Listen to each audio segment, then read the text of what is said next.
Outside a prominent Binghamton newspaper office, journalists, photographers, and editors are all bustling into work for the morning. There's always an excitement in the air at a newspaper.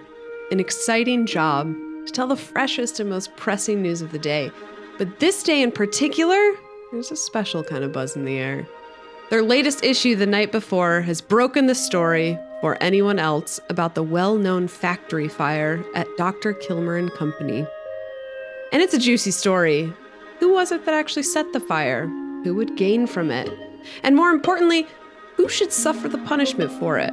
For the owner of the newspaper, Guy Beardsley, who was walking with a pep in his step this morning toward the door of the office building, he was convinced that there was only one person who would gain.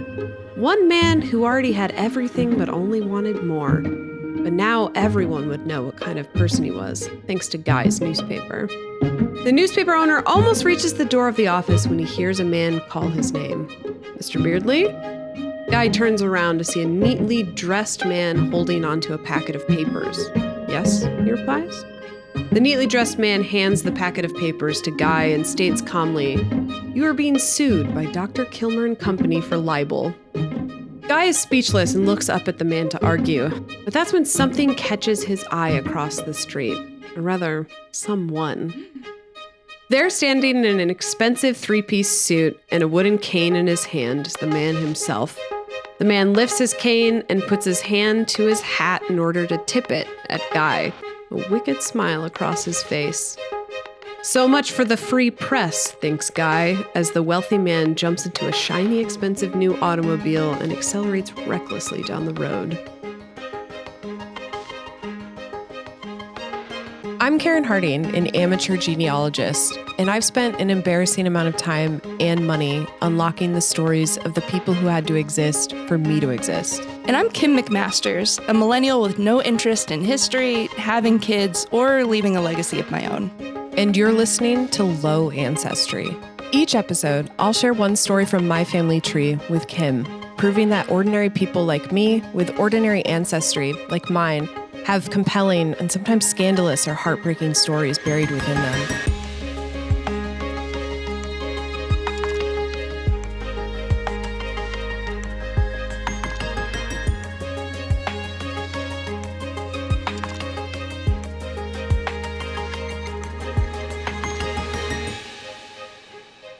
Kim, welcome back. Aaron, welcome back. Are you excited for part 2 in our story about the Kilmers? I've never been more excited. I also need to really quickly address the name Guy Beardsley because he may as well be named like Chad Mustachio.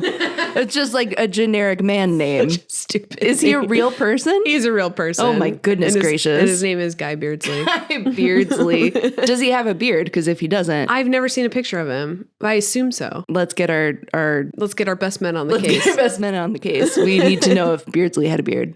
For those listening at home, if you haven't heard part 1, please go back and listen to the episode. I promise you won't want to miss it. But if you're a meanie pants and you don't want to do that and you just want a summary, I'm going to give you a quick one right now. Last episode, we started learning about the prominent Binghamton family, the Kilmers, who began amassing a fortune through Dr. S. Andrew Kilmer's patented remedy for the kidney, liver, and bladder. It was mostly alcohol, but it was called swamp root. When Dr. Kilmer brings in his brother and his nephew, Jonas and Willis, to help grow the business, the company is unstoppable. But Jonas and Willis buy Dr. Kilmer out, removing him from the company completely. What ensues is the family feud of the decade. With public bickering in newspapers and large-scale court cases, the clash of the medical titans comes to a head when fire breaks out one night in Binghamton in the year 1900.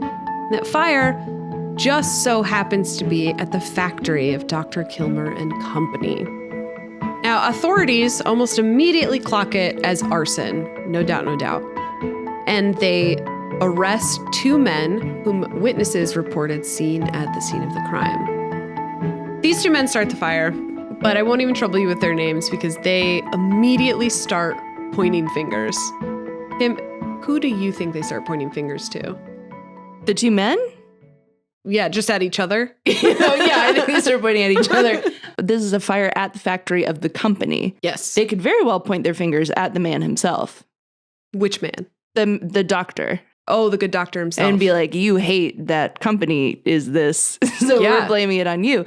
But the real runaround would be if the brother and the nephew did a little oopsie and a little sneaky sneak. I think your theories are exactly correct, because these are the theories that the newspapers come up with as well, and the detectives kind of. What did the guys do who got nabbed? And we'll get there.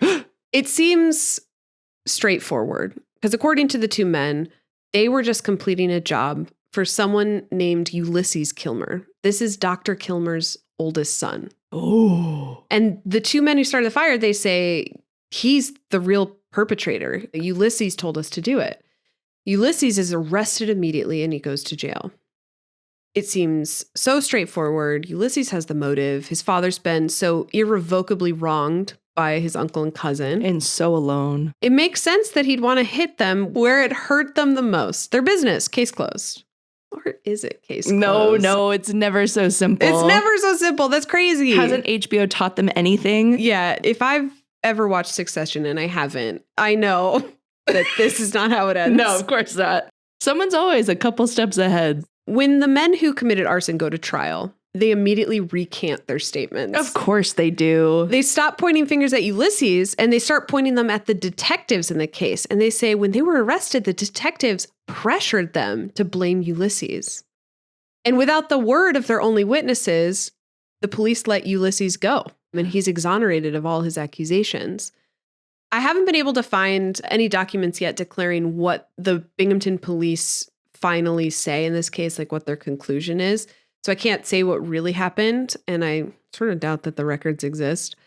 But as always, we can do a little responsible speculating, because there's an important nugget of information that I haven't mentioned yet. Someone very special is serving on the board of police commissioners at this time, and it is Jonas Kilmer. So if we believe the arsonist's second story, this gives the detectives motive for pressuring the witnesses to point the finger at Ulysses. There it is. There's the big twist. There's got to be another one. Another twist? Yeah. Well, I mean, we're just speculating. It's all alleged. It's circumstantial. Yeah, but that is. It's sus. And pointing the finger at Ulysses would have solved more than one problem for Willis and Jonas. Number one, they would land a winning blow against S. Andrel and his family. And then secondly, Dr. Kilmer and Company was outgrowing its current manufacturing system. The factory actually wasn't a building that they owned. They were just using space in the factory. They were already thinking of expanding. And wouldn't it be a real shame if anything happened to the building that they were outgrowing? It's a lot easier to expand when you're not when you don't have a building? When you don't have a building to contend with. Yeah, it's almost like they would have no other choice but to build their own factory with the insurance money. Oh, no. How pouty and sad. We'll come back to that later. Okay, Again, great. This is all circumstantial, Kim. It's alleged. Yes, it's responsible speculation. It's responsible speculation. It's possible that Ulysses really was responsible. And like after the fact, maybe his dad paid off the arsonists to recant their statement. That's not out of the realm of possibility, I think.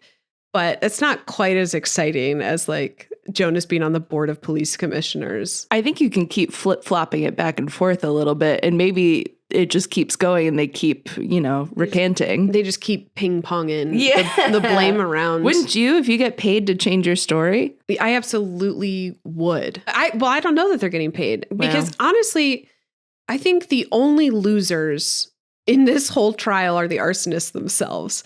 Because they take full blame, no matter what. Yeah, no matter what. They were caught setting the fire and they have to go to jail for that. And Ulysses gets set free. No one ever actually accuses Willis and Jonas of anything. So all the Kilmers just off scot-free. Wow. And the arsonists just take the fall. Let that be a lesson. Money solves everything. Yeah, let that be a lesson. Make other people do crime for you. So that you don't have to be responsible for it. After the buyout and the feuds and the fire, Dr. S. Andrew Kilmer sort of starts fading away into obscurity. He's becoming nothing more than an interesting footnote in this multi-billion-dollar industry that leaves him behind. His sanitarium is popular for a decade, but then it declines until it finally closes down in 1922. And then the doctor passes not too long after that in 1924 at the age of 83. The building for the sanitarium gets sold to the Jehovah's Witnesses. Now that's a turn. Yeah, a real turn. I don't think they still own it, but that's who he sold it to. Do we think that the sanitarium started to decline because he was trying to fix tumors and cancers with roughage from the forest? And water and alcohol? Could that be it? Yeah. Well, I mean, I think, and we'll talk about this later, I think the climate of medicine is very much changing at the turn of the century, and it's moving away from these patent medicines and these independent doctors selling stuff to people. We'll get back to that a little bit later. But Dr. Kilmer himself just sort of fizzles out until he's finally gone. But before we leave him to languish in the annals of history, I'd like to say that I don't think he was an actual con man. I mean, he's a con man in so much as like every businessman is a little bit of a con man. But I don't think he really matches the definition of a snake oil salesman, because I think Dr. Kilmer actually believed his own hype. His swamp root didn't do anything. He definitely didn't solve cancer. But from everything I've read, he kind of seems to be genuinely passionate about homeopathy and drinks his own Kool-Aid. Well, wouldn't you want people to think that too if you were selling nonsense? Yeah, but do you really think he was smart in that way? Based on his ad, I would say no. Yeah. It sounds like the brains were on the other side of the family. That's what I think too. I think he was sort of like the kooky doctor who was smart about being in a lab, but not that smart to be a con man. That's giving him a lot of grace. I mean, he's still a little idiot who didn't know anything about women. Yeah, lest we forget the great remedy for women. Yeah, the complete female remedy. Don't get it twisted. I don't have any proof of that either. I'm just saying I think that he bought into his own greatness. He definitely had an inflated ego, but he always stood by his work. And a great example of this is at the end of his life, Dr. Kilmer did claim that he had fully cured cancer with his research. There were some patients, and this is all hearsay, like kind of in the area, but there were patients that bolstered his claim, saying that they had been cured at his location. But there's this ad that I really love that he puts out that just starts with in like big capital letters where it says "cancer conquered!" ! Let's bring him back from the dead. Because he's a wild dude. And then it just has this portrait, and underneath his portrait it says "the invalid's benefactor." This is something else. He definitely has an inflated ego, but I think he believes his own hype. Yeah. He calls his system of curing cancer the decancerizing removal system. Mm-hmm. And he kept the details of it a secret, but his medical contemporaries were very dubious of him, as we are currently right now and will be forever. And will be forever dubious. Dr. Kilmer had generally been the subject of some ridicule for his methods amongst his peers. And there's this unproven local tale around Binghamton that he offered to share his cure for cancer with the medical world, but he was so refused and rebuffed by others in the field that he decided he would take the secret to his grave. Okay, if that were true, what a colossal jerk. Like, once again, so emotional. So emotional and so alone. Are you a little hysterical, Dr. Kilmer? Maybe you need a complete boy remedy. He might not have been a con man, but he was a petty jerk with an inflated ego. Also, I have to say, Complete Female Remedy as a band name is kind of killer. Oh, don't put that in because we don't want anyone to steal it. Cut that, Ben. Don't let anybody steal it. TM. After the buyout, they become some of the wealthiest men in Binghamton, Jonas and Willis. It actually, not just Binghamton, the state of New York and parts of the country. It put them in many influential positions around the city. For example, Jonas, as we know, was on the Board of Police Commissioners. He was also elected as the director of the People's Bank of Binghamton until he eventually becomes the president of that bank. And then he also is a chosen trustee of the Binghamton Savings Bank, which I think is funny because he's just hedging his bets in the banking world. He's just covering all of his bases. Yeah, if there's a bank, he's on it. And then Willis was also making a name for himself outside of Dr. Kilmer and company. He started to become interested in real estate, and his first major contribution in this area was out of the ashes of the fire of the first factory of Dr. Kilmer and Company. I mean, he didn't build it in the exact same location, but I think we know where he gets the money. Yeah, we sure do. Regardless, in this new phase of the company, Willis wants his own building. Their previous factory was not owned by them. And so he starts his plans to build what is known as the Kilmer building. It would have been both the manufacturing and the offices for Dr. Kilmer and Company, as well as the first skyscraper in all of Binghamton, which, as far as skyscrapers go, was a pretty low bar to clear because the Kilmer building was only 6 stories tall. Here's the building in question, Kim. Well, you have to start somewhere. You can't go all the way up to the sky at first you couldn't. You can scrape just kind of the upper atmosphere. This looks very familiar to me. It looks like a historical building that will, in roughly 200 years, be turned into crappy apartments. I think you're right. I think it is crappy apartments right now. Hey, there you go. It's not particularly impressive from an architectural standpoint. No, it's not. It's just kind of like a squat, sturdy building. Yeah, it is sturdy. I think calling it a skyscraper is extremely inaccurate. Yeah, but I guess if that's the tallest building on the Binghamton skyline at the time, skyscraper it is. You're getting as close to scraping the sky as you can.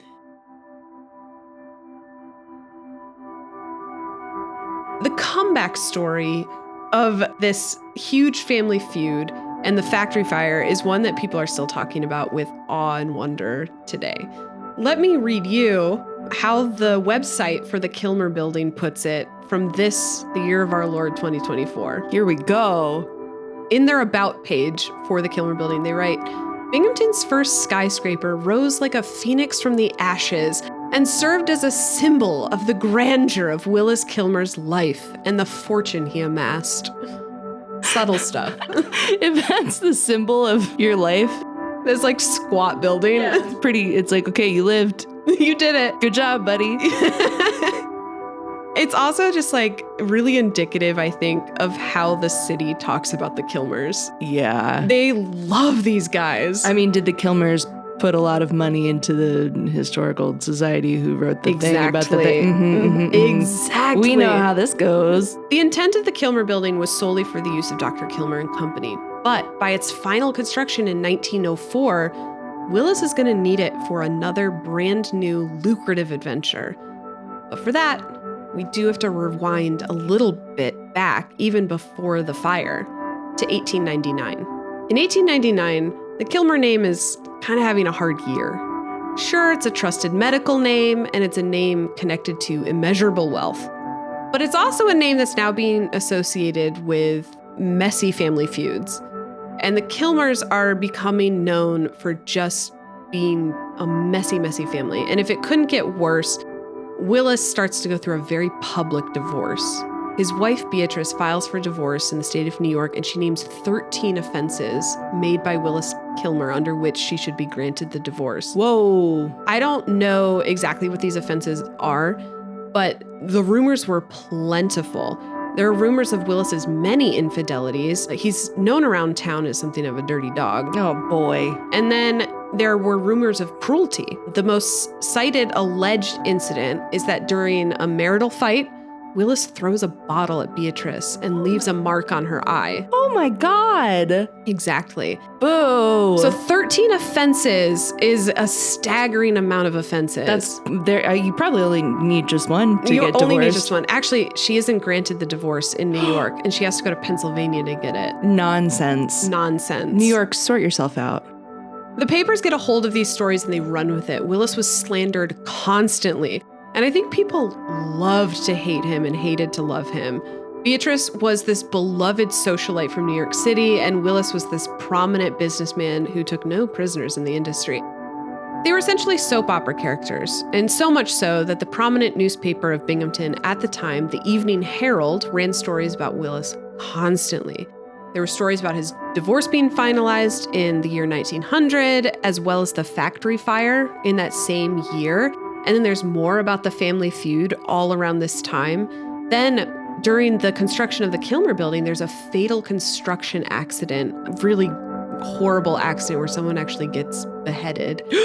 And the paper blames Willis entirely for unsafe working conditions due to the speed at which they're constructing the building. Okay, so Guy Beardsley is coming for him. Oh, he absolutely is. And then later in 1903, the Evening Herald covers Beatrice's remarriage. And she marries another extremely wealthy man that happens to be friends with a real count and countess. And the paper makes sure the readers know all about this. Wow. Oh, I love this for Beatrice. I love it. Finally, we're getting a little bit of a hooray for a woman. Yeah, redemption. Yeah. I mean, I didn't follow her life to the end, so I have no idea. Yeah, it could get worse. Could get worse. Probably did. But then there are these other wild personal stories the newspaper puts out that really give us a look into who Willis is. Here we go. So one of them is that Willis is driving his car and he sees that a road is closed. And there's a man at the road closure who comes up to his car and is like, hey, you can't go down this road. Willis brandishes a shotgun at the man who won't let him go down the road and then proceeds to drive down the closed road. Whoa. And there's another story where he's driving down the road in Binghamton and there's a bicyclist in front of him and he keeps shouting for the bicyclist to get out of the way. So he stops, he gets out, and he horsewhips the man on the bicycle because he wouldn't get out of his way. Oh my God. Later, they find out that the bicyclist was deaf. Exactly. No. Exactly. Oh no. But at least the Evening Herald is like, we've got this guy's number. So far between all of the Kilmers and the Herald, I'm pro Herald. I'm Team Beardsley. Yeah, Team Beardsley all the way. Hashtag it like, Team Beardsley. Tell it like it is, Guy. And these lovely little vignettes really paint a picture of Willis as this cartoon villain. And maybe I'm biased because I know all this story, but Kim, look at this picture of Willis and tell me he doesn't look like he's tied a woman to the railroad tracks. Oh my goodness, he's got absolutely terrifying eyes. That's the first thing I see. No Bradley Cooper here. He's holding a cane and a cigar? Yeah. And he's got one of those flat hats. I don't know what you call those. The old flat hat. The old flat hat. He's got a look on his face that says, I could pay for all of you, and I will, and I own you, and I will kill you. Exactly. It's evil. He looks like a character in like a 1920s movie. Absolutely he does. And you're right. Tying a woman to the railroad tracks is probably his complete female remedy. Exactly. And in between all of these personal stories about Willis, the Herald keeps writing pieces about swamp root specifically, questioning the truth of its remedies and decrying the success that the Kilmers had built their wealth on. The Herald refers to swamp root as swamp rot or rump swat. Roast 'em and toast 'em. They even publish a mock testimonial of a man who drinks swamp rot. In the testimonial, the man has died of another ailment, but his kidneys survived in such a vigorous state that the undertaker had to pound them to death with a club. This is everything I could ever want. I've never been more pro-media than I am right now with this newspaper. It's an incredible way to just roast these rich guys in town. Oh, this is. So in response, obviously Willis takes the high road, ignores the haters, carries on his legacy with dignity. Yeah, right. Yeah, there's no way. Willis's ego can't take this. No, couldn't possibly. He can't stand the personal shots being taken at him. So he and his father together sue the paper for libel for its coverage on the factory fire. And he apparently used to also threaten the owner in front of tons of people in the middle of town, the owner, Guy Beardsley, and he would declare his future revenge on him. In one court case description, Willis says, even as far back as 1895, in response to one article that they wrote, he came up to Beardsley on the street and he said, "That is a goddamned pretty state of affairs. And I will tell you right now, I will get even with you for that sometime." They were like witnesses. People heard this. No, scary. So this has crossed over from like comical narcissism to real villainy. He's awful. He's absolutely terrifying. And there's another incident in 1903 where he specifically says to Guy, I will get even with you. You are not through with me, and I will get even with you. And he does. Oh, no. In 1904, construction was complete on the Kilmer building, and Willis decides it would be a great place to start his own fledgling newspaper. So he calls his newspaper the Binghamton Press, and it's also known as the Evening Press because it was meant to be the primary evening newspaper in Binghamton, which I'm sure the Evening Herald just loved. And to ensure the paper's success, Willis poaches many of the Herald employees to work for his company. Wow. So let me read Willis's words in the very first issue of the Binghamton Press. He says, the Binghamton Press has definite purposes and ambitions. It means to represent all citizens of all classes, rich or poor, so long as they work honestly and within the laws for the development of the country and its prosperity and the welfare of all. Sorry, I'm puking.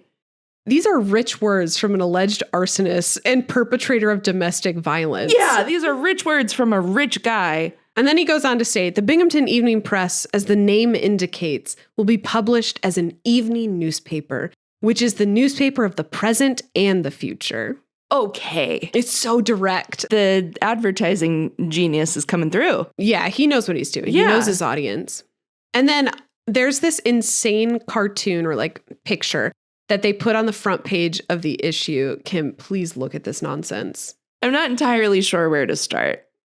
Maybe I'll start right in the middle where there's a well-dressed man with a top hat and a little label on his coat that says Capital. And he is shaking hands with a man in a work uniform, and his tag says labor. At the very top of this drawing, it says, more industries, good citizenship, greater Binghamton. And then look at the rocks that Capital and Labor are standing on. Oh, thank you for pointing those out. They're standing on home, patriotism, and prosperity. In the very, very, very back, there is like a Capitol building with a flag that says good government. Yeah, I love that. Just so you know, this one's good. This is nutso. Yeah, and at the bottom of everything, it says, this is what the Binghamton Press stands for. And which, this is nothing. This means nothing. An American bootstrap wet dream. This is absolutely, I'm not kidding. This is Don Draper. This is Mad Men. This is the beginning of Mad Men. Oh, man. It's horrifying. I wonder if this is where they got it from. I mean, could be. The other thing I want you to notice, do you see the building in the background of the picture that says the press building? Yes, I do. Well, that just happens to be where Willis is constructing another brand new building just for his newspaper. And this time, it's 12 stories tall. Oh, scraping that sky. His explicit request was that it would be the tallest building in Binghamton, since now there was another building that had taken its place. And the press building definitely was the tallest building all the way up until 1972. Wow. It's a long time. And then someone got the guts. But I think we can safely say that these are all the actions of a very secure man. Absolutely very secure, very sure of himself, not threatened. Not threatened at all. Safe and confident. Very much so.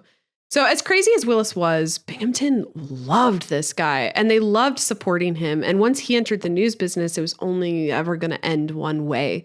And just a short 6 years later, the Evening Herald shuts down. No. That's right. And that means that the Binghamton Press rakes in all the profit from Binghamton and then they expand to all of central New York. Wow. The owner, Mr. Beardsley, tries to sue Willis after the fact. And essentially Beardsley's suit was he can't just start a paper out of spite and then run mine out of business. Which is a pretty good case if you ask me. You'd think so. But the verdict from the court was he absolutely can do that. Yeah, well, because Jonas is the judge, probably. Surprise, it's Jonas. The court agrees that sure, Willis was angry when he started his own newspaper, but his newspaper was also a legal and profitable business that profited the community. And they ruled it was just free market at work, baby. Oh, boy. So my favorite thing to come out of this court case was this admission from Kilmer. And the court reads, Mr. Kilmer stated that he could not stand the abuse of Beardsley any longer, that a person had no defense against attacks of a newspaper except to control it. Saying the quiet part out loud. Screaming the quiet part, really. It's a little too on the nose of some stuff we see today. I was going to say it, and I'm glad you did instead. Yeah. This is just a really great example of the free market suppressing the freedom of the press. So the Binghamton Press went on successfully. In fact, it's still the primary Binghamton newspaper today, though it did a merger later with the prominent morning newspaper, making it the Binghamton Press and Sun Bulletin. And that's what everyone reads. Here's a question. Have you ever been in that newspaper? I think I have been. Do you know what for? Basketball scores. There you go. Well, you're just as famous, I think. Yep. As the Kilmers. Well, so it was lucky that Willis started his spite paper when he did, because in 1904, Dr. Kilmer and Company was already starting to be on the decline. Like I said, there was already a trend of people becoming dubious about patent medicines and whether or not they actually deliver on their promises. And then with the Pure Food and Drug Act of 1906, the government was also starting to crack down on fraudulent claims. And that includes Dr. Kilmer's swamp root. So one famous muckraker, which is my new favorite word. What a crazy word. A muckraker, in case you don't know, is a writer or journalist that claims to expose corruption and wrongdoing. Mm-hmm. And this muckraker writes about Dr. Kilmer's swamp root after the Act of 1906 like this. Kim, do you mind reading that for us? Under the former interpretation of the law, forbidding false representations on the label, swamp root dropped from its carton the legend, kidney, liver, and bladder cure. The claim of cure was untrue, and the Kilmers, knowing it to be untrue, did not dare face the issue. Had they labeled their mixture kidney, liver, and bladder poison, they might have preserved the label unchanged. What an absolute bird. I love Scalding. That. The public sentiment on drugs like swamp root were declining. And although the product actually was sold well into the 1980s, a lot of that marketing changed. I believe it. But the fact that it was able to stay on the market was something of a feat. And there are those who suspect that Willis was greasing the palms of important people in the Department of Agriculture in order to stay in business. He's a greasy guy. Other medicines immediately got the axe, and this one did not. It certainly was not the form of income that it used to be, but that didn't really matter because Willis now had his successful newspaper and he had his real estate. And on top of that, Willis was an avid thoroughbred racing hobbyist. Oh, no. And he has another great stroke of luck when one of his horses, Exterminator, is entered into the Kentucky Derby and wins. And the horse, which was commonly referred to as Bag of Bones, or they shortened it to a nickname, Old Bones. What? Everyone knew that this horse had no chance of winning. But in a chance of 30-1 odds, Old Bones wins in a Cinderella story. And thank God, because if anyone needed a win, it was Willis. Did he do a little slipperoony on the other horses or something? I don't poisoned all the horses with swamp root. I'm just saying. No, the horse really wins. This actually is something that Willis is more known for now than even the swamp root stuff. Wow. Because Exterminator held the title for greatest winnings at the Kentucky Derby until Seabiscuit. Exactly. Wow. Yeah. Also, what a name, Exterminator. It's wild. And how are you getting to Bag of Bones from Exterminator? I guess he just wasn't like a very strong looking horse.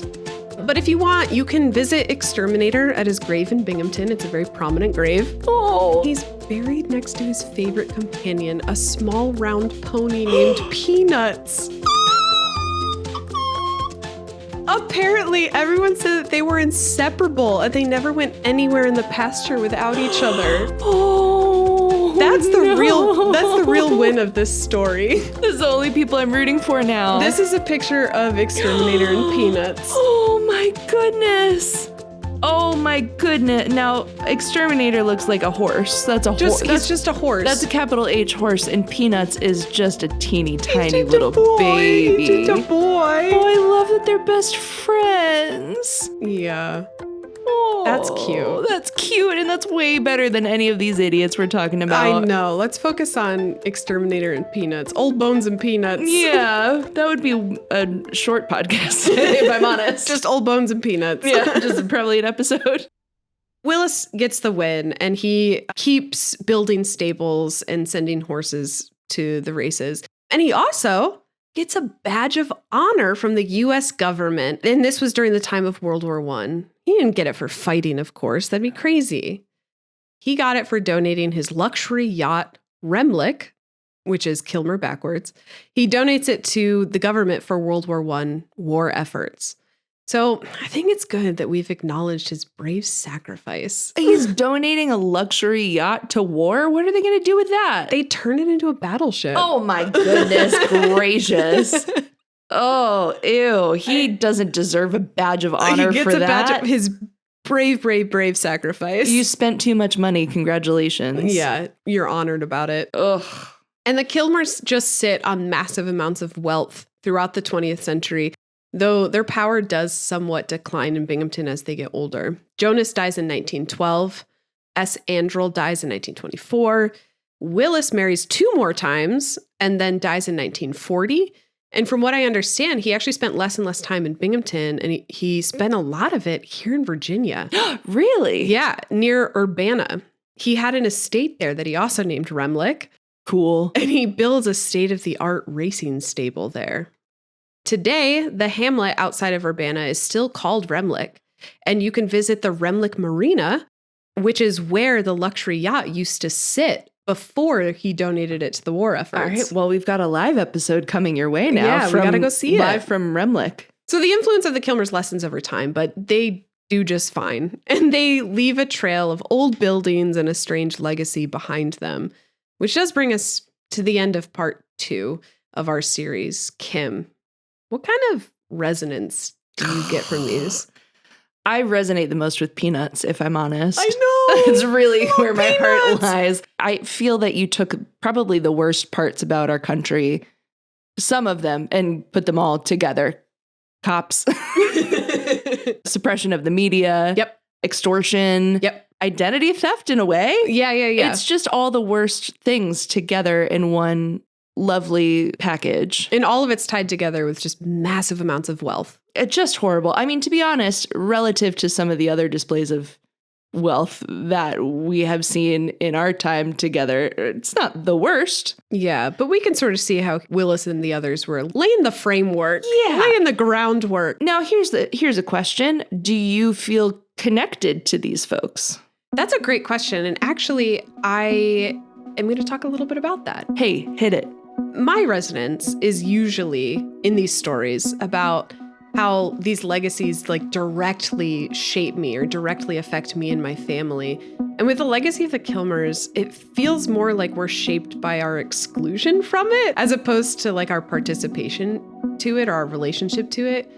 And we never knew for sure that we were related to them or not for most of my life. And my great-grandparents used to actually say that they were pretty sure that our common ancestor was one of the lesser-known brothers of S. Andrel and Jonas, but nothing was ever proven. And we all just kind of lived in the ambiguity and thrived off of the potential of what it was.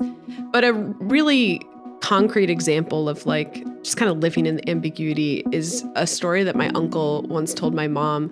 He had his first office job in Binghamton in the 80s. And this was a really important time because Willis's final wife died.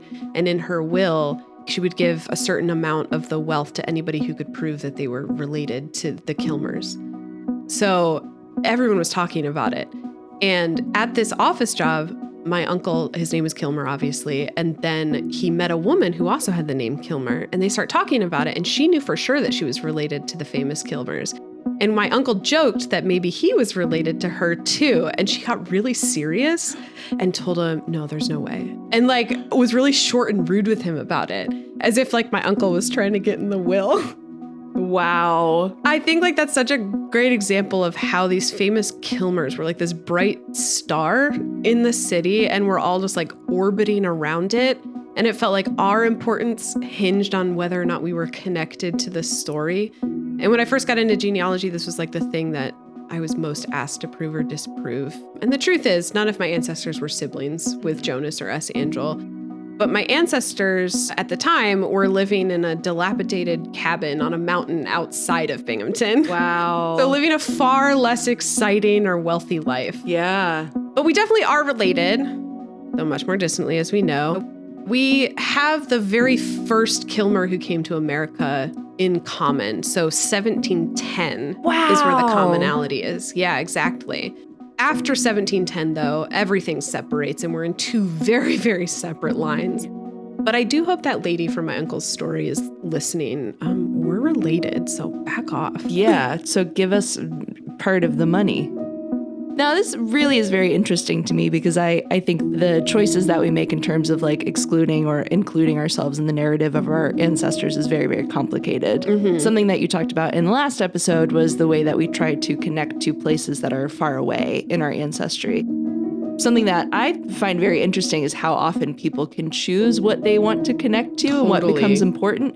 So while the Kilmers were closer to you technically in proximity, you feel more of a kinship or an interest in your Belgian ancestors. Yeah. It's very, very fascinating. And I think the fact that you were looking at everything and telling the whole story is something important that white people could think about.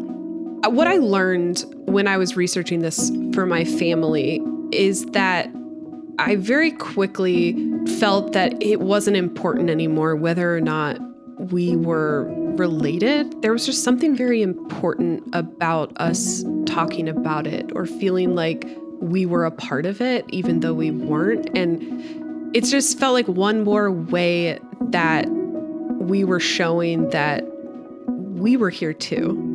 And like, while they were doing this, we were also here. We were around living our extraordinary, ordinary lives just out of the spotlight. I think there's something very, very sweet about that. I'm still here talking about a story that I arguably have nothing to do with, but I just still feel compelled by it. I feel compelled to tell it in the same way that my family still feels compelled to talk about these Kilmers sometimes. I think one of the biggest takeaways is the way that, once again, when people are revered in history, oftentimes they're the ones doing or paying for the reverence. And I think that's a really important thing to keep in mind. Yeah, we didn't have the money to pay for reverence. No, certainly not. So, congratulations, Kilmers. Yeah, great job, jerks. Just kidding, put me in the will. Yeah, and also, are you related to Val? No. I actually looked it up, and I think his family, like, emigrated from Europe recently. Oh. Like, only a couple generations back. Okay, So I did look it up. All right, next time, Batman. Sorry. I know. Would that I could. All right, well, that's it, Kim. Thanks, Karyn. That was fun. Those are my famous sort of ancestors. I hate all of them. Yeah, me too. Rest in peace, Peanuts. Dr. Kilmer was a kooky good time. That's one way to put it. Yeah. All right, well, see you next time. Bye. Bye. Low Ancestry is written and produced by Karyn Harding and co-hosted by me, Kim McMasters, with original music and audio engineering by Benjamin Malk. Original cover art was designed by Christina Swanson of Swansong Creative. Resources pertaining to today's episode and a link to the official bibliography can be found in our show notes or at our website, lowancestry.com.